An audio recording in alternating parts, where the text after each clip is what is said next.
Dalawang kolehiyo naman mula sa Lipa City, Batangas ang kinilala ng Professional Regulation Commission or PRC bilang top-performing school sa Criminology Licensure Exam nitong August 2025.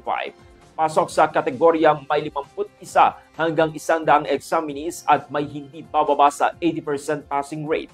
Nagtala po ng 98.13% of passing rate ang Lipa City College, dalag para makuha ang top 2 spot sa buong bansa.